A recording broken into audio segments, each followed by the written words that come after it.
Today we are going to discuss one of the important topic of physics which is the dimensional analysis. तो आज हम dimensional analysis को पढ़ने वाले हैं जो कि चैप्टर सेकंड जो है यूनिट्स एंड मेजरमेंट का सेकंड पार्ट कहलाता है। तो आइए देखते हैं डायमेंशनल एनालिसिस में हमें क्या पढ़ना है। तो देखिए स्टूडेंट्स, जैसे कि हमने बहुत सारी फिजिकल क्वांटिटीज़ देखी, हमने फिजिक्स के अंदर बहुत सारी क्या देखी, फिजिकल क्वांटिटी, ऐसी क्वांटिटी जिनको क्या किया जा सकता है, मेज़र किया जा सकता है, उन्हें क्या कहते हैं, फिजिकल क्वांटिटी। तो हमने ये पाया कि जितनी भी फिजिकल क्वांटिटीज़ होती है उनको हम 7 फंडामेंटल जो क्वांटिटीज़ होती है उनमें एक्सप्रेस कर सकते हैं।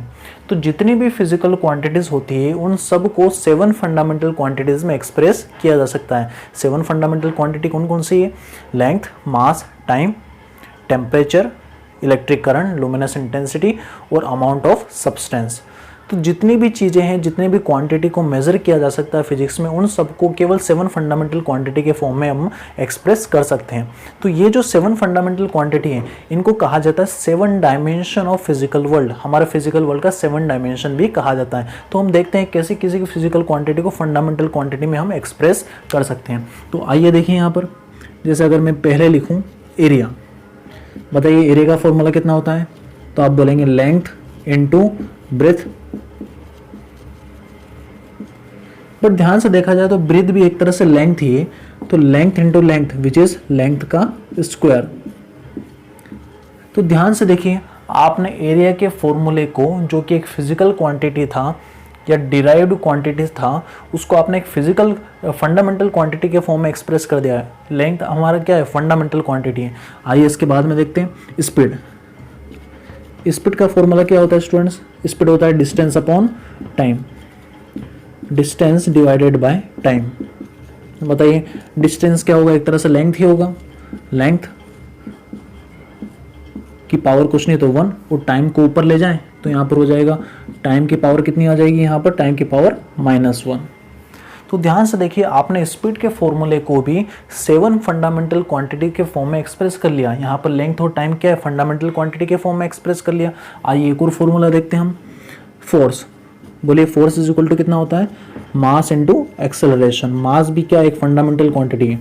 एक्सेलरेशन, ध्यान से देखिए, एक्सेलरेशन को क्या लिखा जा सकता है? एक्सेलरेशन का फॉर्मूला होता है mass into acceleration is what? Change in velocity divided by time, या फिर वेलोसिटी या speed divided by time. Time आपकी एक फंडामेंटल क्वांटिटी।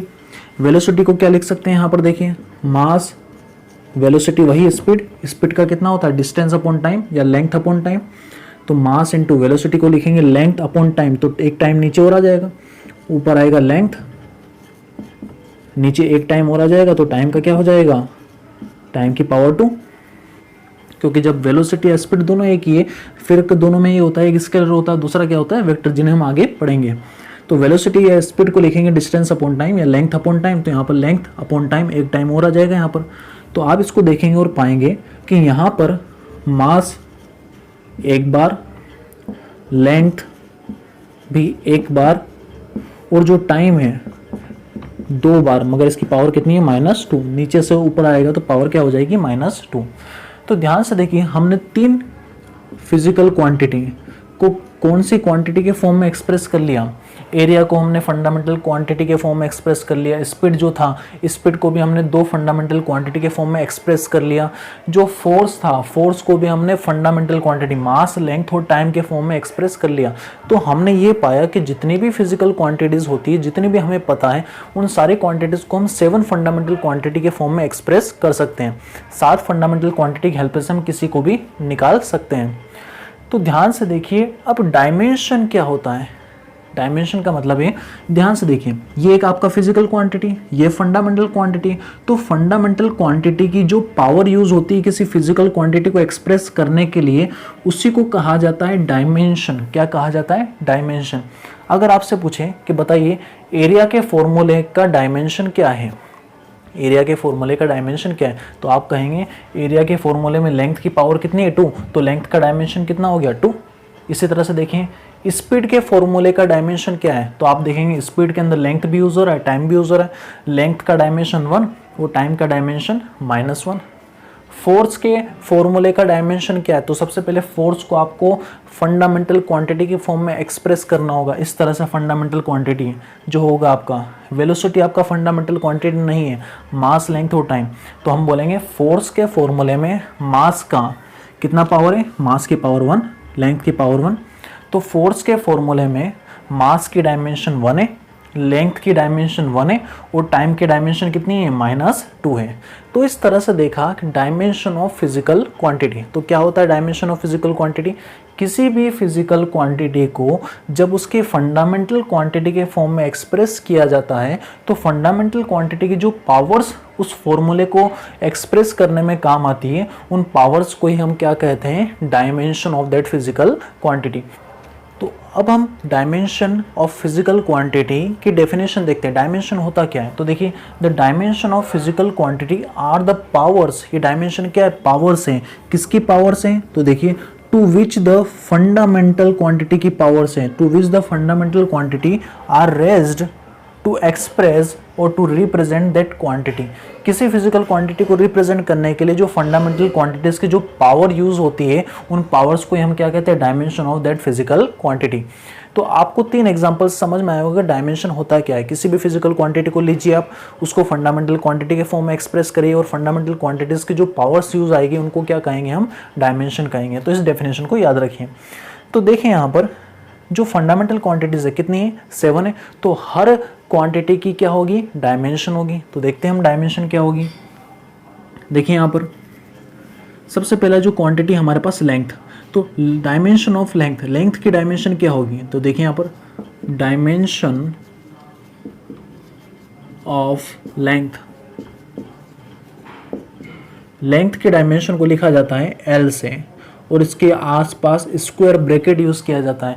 जब भी किसी फिजिकल क्वांटिटी या फंडामेंटल क्वांटिटी की डायमेंशन लिखी जाती है तो उसके आसपास एक स्क्वायर ब्रैकेट लगाया जाता है, स्क्वायर ब्रैकेट यूज होता है। इस स्क्वायर ब्रैकेट के अंदर हम उसके डायमेंशन यूज करते हैं। इस स्क्वायर ब्रैकेट का मतलब केवल ये होता है कि L क्या है? डायमेंशन है। किसकी डायमेंशन है? लेंथ की।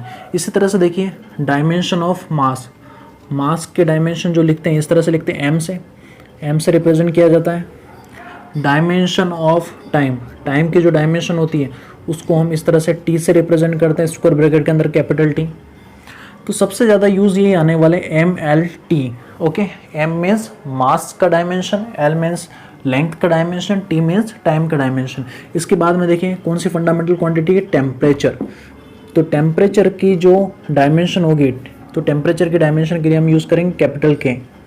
ओके, इलेक्ट्रिक करंट, तो इलेक्ट्रिक करंट की जो डायमेंशन होगी उसके लिए हम यूज़ करेंगे capital A for ampere, K for kelvin. इस तरह से याद रख सकते हैं आप। इसी तरह से देखिए यहाँ पर लुमिनस इंटेंसिटी, लुमिनस इंटेंसिटी उसकी जो डायमेंशन होगी उसको, लुमिनस इंटेंसिटी की यूनिट क्या होती है? Candela.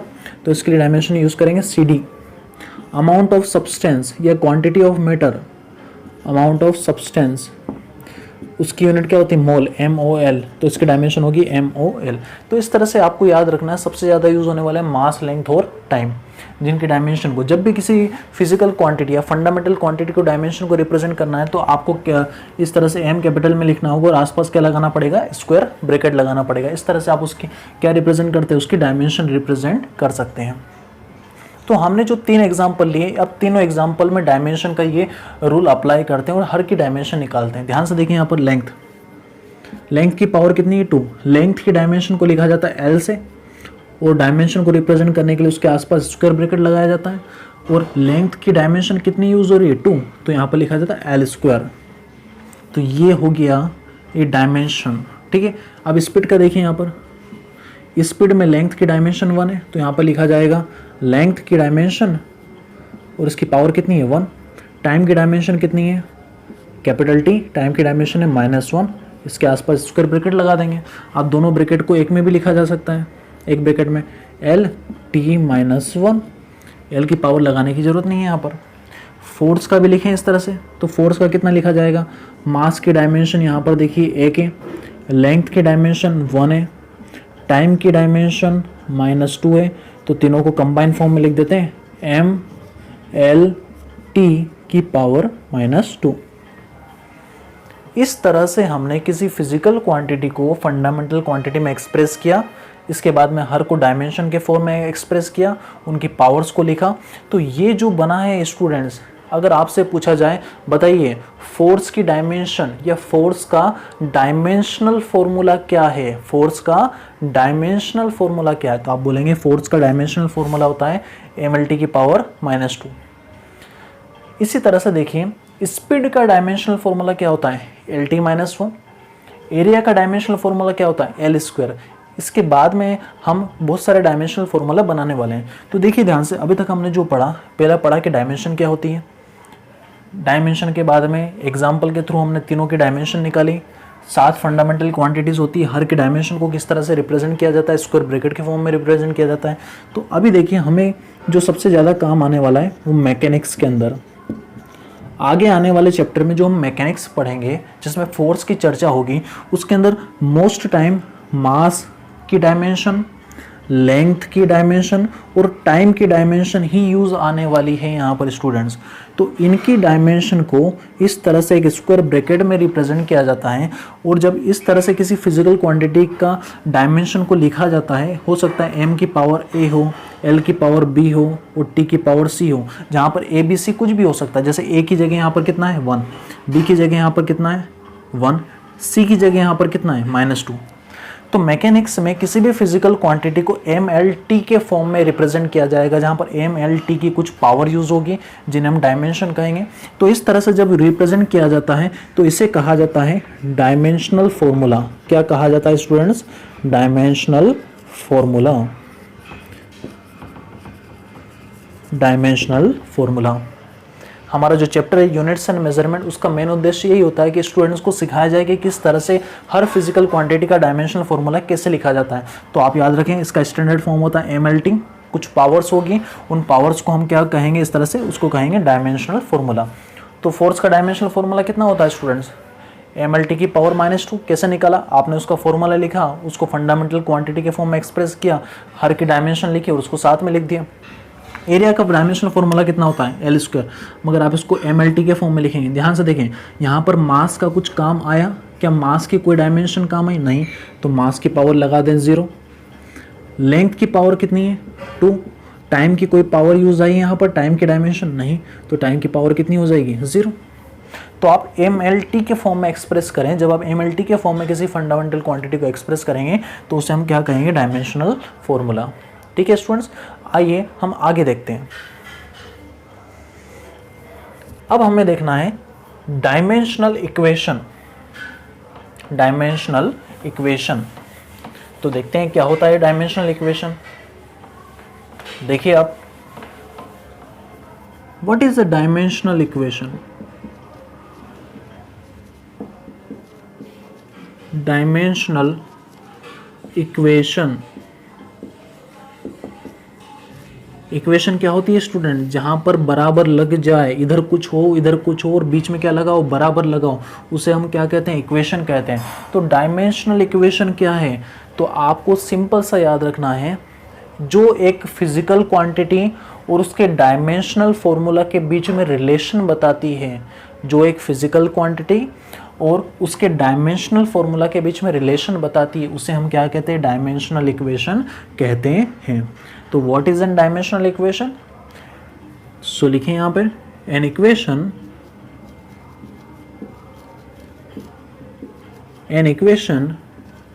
which express relation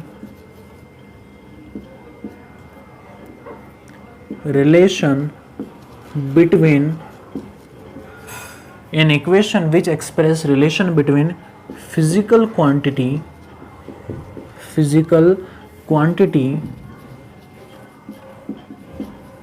and its dimensional formula.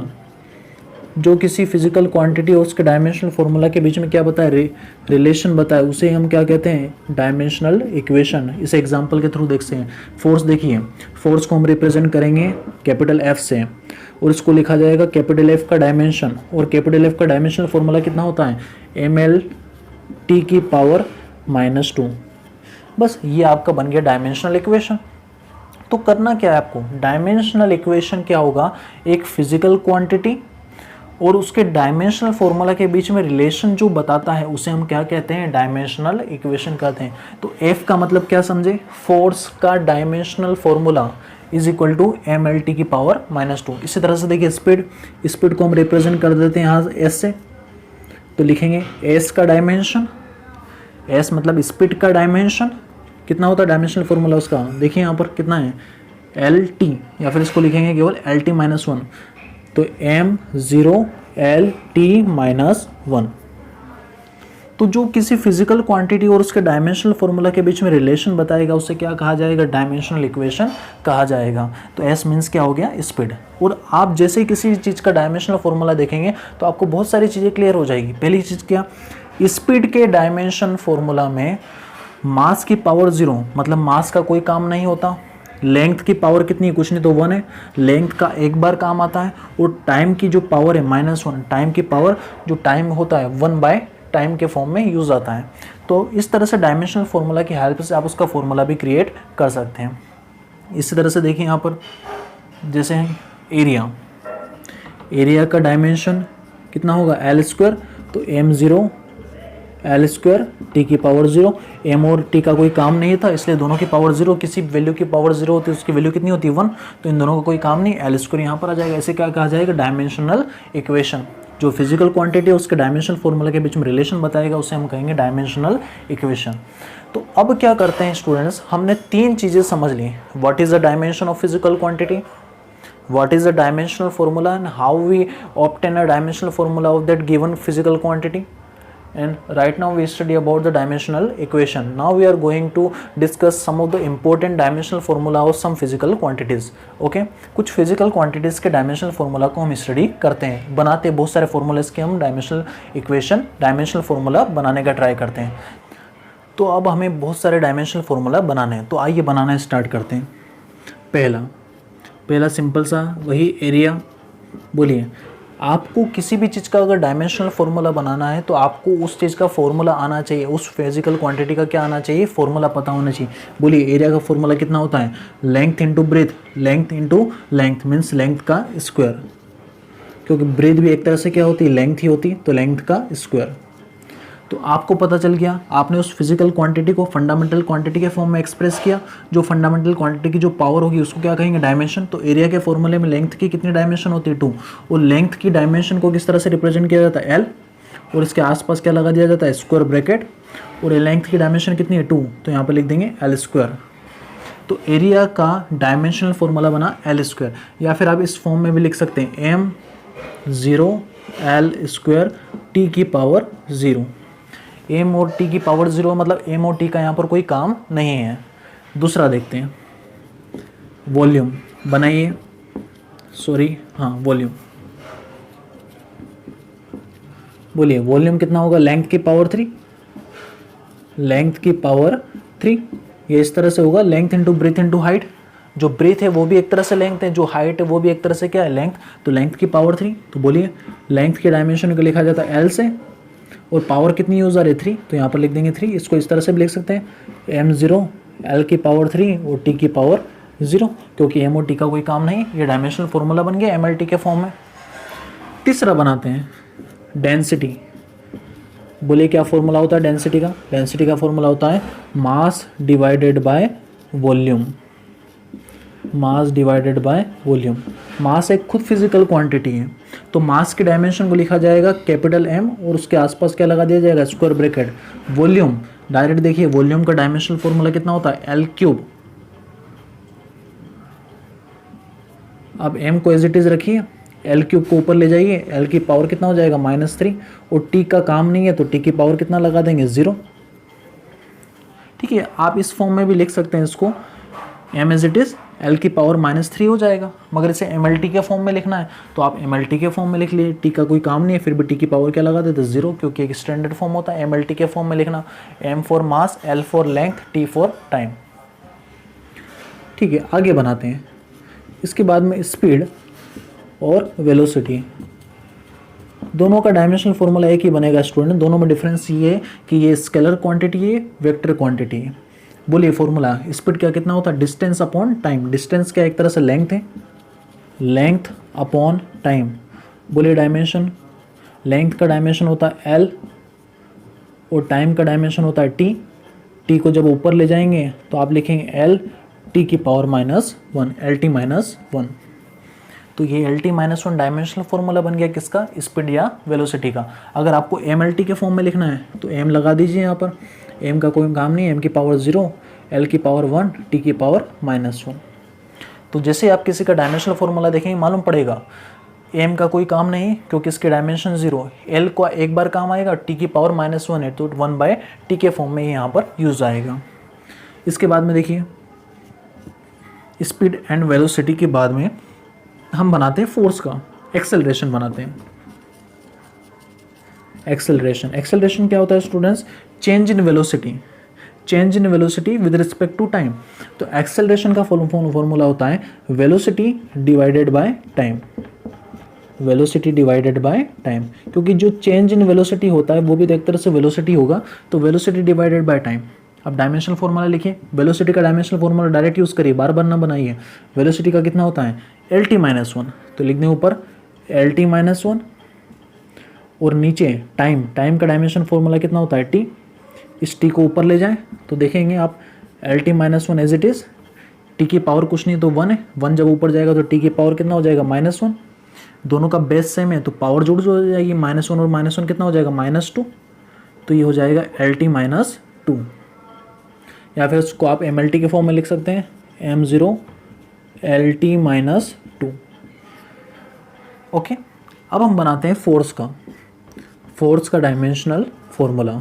बोलिए फोर्स का फॉर्मूला, फोर्स का फॉर्मूला होता है mass into acceleration, mass into what, acceleration.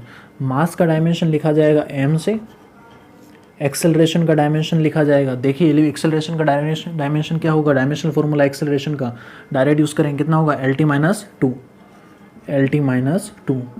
Combine कर दीजिए इसे, एक ही स्क्वायर ब्रैकेट में m एल टी -2, m की पावर 1, एल की पावर 1, टी की पावर -2। इस तरह से आपने इस तरह से फॉर्मूले बनाए, इनको कहा जाता है डायमेंशनल फॉर्मूला। आइए और बनाते हैं वर्क। बोलिए वर्क का फॉर्मूला क्या होता है, वर्क का फॉर्मूला होता है force into displacement, force into displacement. Displacement है क्या एक तरह से डिस्टेंस ही है, और डिस्टेंस है क्या एक तरह से लेंथ ही है, तो इसको लिखा जाएगा फोर्स इनटू लेंथ। बताइए फोर्स का डायमेंशनल फॉर्मूला डायरेक्ट यूज़ करिए, फोर्स का कितना होता है एम एल टी -2, तो फोर्स का लिख लेंगे डायरेक्ट हम एम एल टी -2। डिस्टेंस या लेंथ का कितना होगा, लेंथ का लिखा जाएगा एल से। देखिए यहाँ पर हम क्या कर रहे हैं, जैसे वर्क का बनाना है फोर्स इनटू डिस्प्लेसमेंट होता है, डिस्प्लेसमेंट क्या एक तरह से डिस्टेंस ही है, दो पॉइंट के बीच का डिस्टेंस, और डिस्टेंस क्या लेंथ ही है, तो इसका जो डायमेंशन होगा वो लेंथ का डायमेंशन ही होगा। आप चाहे तो वापस फोर्स का जैसा यहाँ पर बनाया था वैसा कि वैसे यहाँ पर भी बना सकते हैं, वो लेंथ ही हो जाएगा, डायरेक्ट यूज़ कर लीजिए। फोर्स का कितना होता है एम एल टी -2, तो यहाँ पर एम एल टी -2 और एक एल और आ गया। अब यहाँ पर सोल्व कर लीजिए इसको, स्क्वायर ब्रैकेट एम, देखिए एल की पावर 1 और एल की पावर 1, तो एल इंटू एल कितना होगा एल स्क्वायर, और टी की पावर -2 एज इट इज़। तो ये बन गया वर्क का। एनर्जी बना लेते हैं, एनर्जी का फॉर्मूला, एनर्जी भी बहुत काम आएगा और पढ़ना है इसे हमें मैकेनिक्स के अंदर। एनर्जी क्या होता है, कैपेसिटी ऑफ डूइंग वर्क, काम करने की जो ताकत होती है उसको क्या कहते हैं, एनर्जी कहते हैं। तो एक तरह से एनर्जी की जो यूनिट होती है वही वर्क की भी होती है, वर्क और एनर्जी की यूनिट भी सेम होती है, और डायमेंशनल फॉर्मूला भी क्या होता है, सेम होता है। तो एनर्जी का जो डायमेंशनल फॉर्मूला होगा जो वर्क का है वही होगा, और वर्क का कितना है एम एल स्क्वायर टी की पावर -2। जितनी भी तरह की एनर्जी होती है सबका dimensional formula M L square T की पावर -2 ही होगा। काइनेटिक एनर्जी, पोटेंशियल एनर्जी, जितनी भी तरह की एनर्जी है। ओके, इसके बाद में हम बनाते हैं पावर का। पावर क्या होता है student, the rate of doing work, काम करने की जो ताकत है समय के साथ में उसको क्या बोलते हैं, पावर। पावर का फॉर्मूला होगा work upon time, work divided by time. तो आपको दोनों के डायमेंशनल फॉर्मूला आना चाहिए। वर्क का डायमेंशनल फॉर्मूला बोलिए डायरेक्ट, कितना होगा वर्क का, वर्क का होगा एम एल स्क्वायर टी की पावर -2, और टाइम का कितना होगा, टाइम का होगा एल, तो यहाँ पर इस एल को ऊपर ले जाएं तो एम एल स्क्वायर टी की पावर -2, इस एल की पावर 1 है, ऊपर ले जाएंगे तो एल की पावर कितना हो जाएगा -1। सोल्व कर लें इसको तो M as it is L square और एल की पावर -1, 2 में से 1 गया तो कितना बचेगा एल और टी की पावर -2, एम एल टी की पावर -2। ये किसका होगा? पावर का होगा आपका डायमेंशनल फॉर्मूला। या चाहे तो आप एक एल से एक एल काट भी सकते हैं यहाँ पर, तो एम एल टी की पावर -2, एम एल टी की पावर -2। ओके, तो ये डायमेंशनल फॉर्मूला जो बनेगा आपका, ये किसका है? पावर का है। आगे देखें, पावर के बाद में हम बनाते हैं मोमेंटम का, लीनियर मोमेंटम, इसे भी हम पढ़ने वाले हैं, लीनियर मोमेंटम। तो लीनियर मोमेंटम का फॉर्मूला याद रखिए, फॉर्मूला होता है mass into velocity, mass into what? Velocity. दोनों का डायमेंशनल फॉर्मूला लिख लीजिए, मास का होता है m और वेलोसिटी का कितना होता है? देखिए वहाँ पर LT-1, कंबाइन कर लीजिए इसको तो बनेगा MLT-1। वेलोसिटी स्पीड का भी हमने निकाला है, ये होता है LT-1, तो LT-1 तो m की पावर कितना है? 1 है यहाँ पर, तो MLT-1, क्योंकि मास एक बार यूज़ हो रहा है तो मास की पावर कितना आ जाएगा? 1, 11। इसके बाद में होता है प्रेशर। स्टूडेंट, प्रेशर भी आपने पढ़ा होगा। प्रेशर क्या होता है? Force divided by area, force divided by area. अब आपको दोनों के डायमेंशनल फॉर्मूला पता है, सिंपल सा क्या करना है, दोनों को यहाँ पर रखना है और सोल्व कर देना है। फोर्स का डायमेंशनल फॉर्मूला कितना है? देखिए कितना होगा फोर्स का, MLT की पावर -2, MLT की पावर -2। एरिया का कितना होगा? L square. क्या करेंगे, एक L से एक L काट दें, एक L बचेगा तो L की पावर 1, ऊपर जाएगा तो L की पावर -1, तो कंबाइन हो जाएगा m L की पावर -1 T की पावर -2। तो ये बना आपका प्रेशर का, m L की पावर, एक L से एक L कट गया तो यहाँ पर कितना बचेगा? 1, L की पावर 1 है, ऊपर जाएगा तो L की पावर -1, तो m L की पावर -1 T की पावर -2। इसे हमेशा MLT के फॉर्म में लिख लें, आगे पीछे नहीं लिखें, क्योंकि स्टैंडर्ड फॉर्म में इसी तरह से इसको पढ़ा जाता है, MLT कन्वेंशनली। ठीक है, प्रेशर का बनाया। आगे बनाते कुछ और। देखिए इसके आगे हम बनाते हैं स्ट्रेस का। ये सारे जो डायमेंशनल फॉर्मूला हम बना रहे हैं ये ज़्यादा यूज़ होने वाले हैं 11th फिजिक्स के अंदर। स्ट्रेस, तो देखिए बनाते हैं स्ट्रेस। स्ट्रेस का फॉर्मूला भी क्या होता है students? Force divided by area. Formula same है स्टूडेंट, अगर फॉर्मूला सेम है तो डायमेंशनल फॉर्मूला भी क्या होगा? Same, force divided by area, force divided by area. जो इसका डायमेंशनल फॉर्मूला होगा वही इसका भी आ जाएगा, क्योंकि यहाँ पर जब आप वैल्यूज़ रखेंगे तो वही आने वाला है आपके पास। तो इसका भी कितना आ जाएगा? m L-1 T-2, m L-1 T-2। इसके बाद में बनाते हैं स्टूडेंट सरफेस टेंशन। ये सरफेस टेंशन क्या है? ये सरफेस टेंशन जो है वो पानी की जो बूंद होती है, पानी की बूंद गोल क्यों होती है? पानी की बूंद के अंदर जो फोर्स लगते हैं उसके सरफेस में जो टेंशन होती है उसे ही कहा जाता है सरफेस टेंशन। इसे भी हम पढ़ेंगे। तो सरफेस टेंशन का जो फॉर्मूला होता है वो होता है फोर्स डिवाइडेड बाय लेंथ। बना लीजिए इसका भी, अब सिंपल है। फोर्स का देखिए, फोर्स का कितना होगा? MLT-2, MLT-2 और लेंथ का होगा L डायमेंशन। देखिए ध्यान से, यहाँ पर एक L से एक L कैंसिल हो जाएगा, बचेगा कितना? MT-2 या L की पावर 0 T की पावर -2। L की पावर 0 लिखें या नहीं लिखें कोई फ़र्क नहीं पड़ेगा, T की पावर -2, क्योंकि L की पावर 0 का मतलब ये यहाँ पे ये हो गया कि यहाँ पर लेंथ का कोई काम नहीं है, लेंथ की कोई यूनिट यूज़ नहीं होगी। इसके बाद में बनाते हैं स्टूडेंट्स दो चीज़ों का और। 14 बनाते हैं एंगल, जो हमने पढ़ा है पैरेलैक्स मेथड में। एंगल का फॉर्मूला कितना होता है? Arc divided by radius, theta is equal to arc divided by radius. Arc क्या होता है? आर्क भी एक तरह से लेंथ ही होती है, जैसे सर्कल है, सर्कल का ये आर्क कंसिडर करना है तो आर्क भी क्या है? लेंथ ही है, इस पॉइंट से इस पॉइंट तक की ये वाली दूरी, तो आर्क भी क्या है? लेंथ है। और रेडियस भी क्या है? लेंथ है, जैसे यहाँ से यहाँ तक का रेडियस भी लेंथ है और आर्क भी क्या है? लेंथ है। तो जो दोनों का डायमेंशन होगा, आर्क भी क्या है? लेंथ, मतलब यहाँ पर भी लेंथ का डायमेंशन यूज़ होगा, और रेडियस भी क्या है? लेंथ, मतलब यहाँ पर भी लेंथ का डायमेंशन यूज़ होगा। तो L से L कट जाएगा, कितना बचेगा? कुछ भी नहीं बचेगा। तो आप ये लिख सकते हैं m की पावर 0 एल की पावर 0 टी की पावर 0, ना तो एम काम आएगा, ना एल काम आएगा, ना टी काम आएगा। जब इस तरह से आ जाए, आपको कुछ भी डायमेंशन नहीं मालूम पड़े, तो इसे कहा जाता है डायमेंशन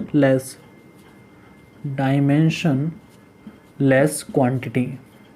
अगर आपसे पूछे कि बताइए एंगल का डायमेंशन क्या होता है, डायमेंशनल फॉर्मूला क्या होता है, एंगल का यूनिट तो होता है, प्लेन एंगल को हम किस में मेज़र करते हैं, रेडियन में, मगर इसका डायमेंशनल फॉर्मूला नहीं होता, ये होती डायमेंशन लेस क्वांटिटी, क्योंकि तीनों की पावर कितनी आ गई, 0 आ गई। इसी तरह से एक और देखिए यहाँ पर, एक और क्वांटिटी जिसे हम पढ़ेंगे उसे कहा जाता है स्ट्रेन। क्या कहा जाता है, स्ट्रेन। तो स्ट्रेन का फॉर्मूला स्टूडेंट्स क्या होता है, change in length divided by initial length. अभी आप केवल फॉर्मूला याद रखें, डायमेंशनल फॉर्मूला बनाना है, आगे हम जब चैप्टर्स को देखेंगे तो वहाँ पर डिटेल्ड पढ़ेंगे। चेंज इन लेंथ क्या है, एक तरह से इसका डायमेंशन लेंथ का डायमेंशन होगा, क्योंकि चेंज इन लेंथ भी तो मीटर में ही नापेंगे, तो वो भी डायमेंशन किसका होगा, लेंथ का। इनिशियल लेंथ भी क्या है, एक तरह से लेंथ का डायमेंशन होगा।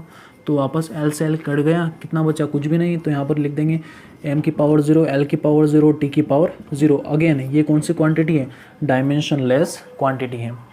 तो इस तरह से स्टूडेंट्स हमने कुछ फिजिकल क्वांटिटी जो 11th के लिए इंपॉर्टेंट क्वांटिटीज़ हैं उनके हमने डायमेंशनल फार्मूला बनाए, और आपको मैं रिक्वेस्ट करता हूं कि आप ये सारी क्वांटिटीज़ के एक बार वापस डायमेंशनल फार्मूला बनाकर देखें, और जो क्वांटिटीज़ आने वाली हैं उनको चैप्टर वाइज उनके डायमेंशनल फार्मूला बनाएंगे।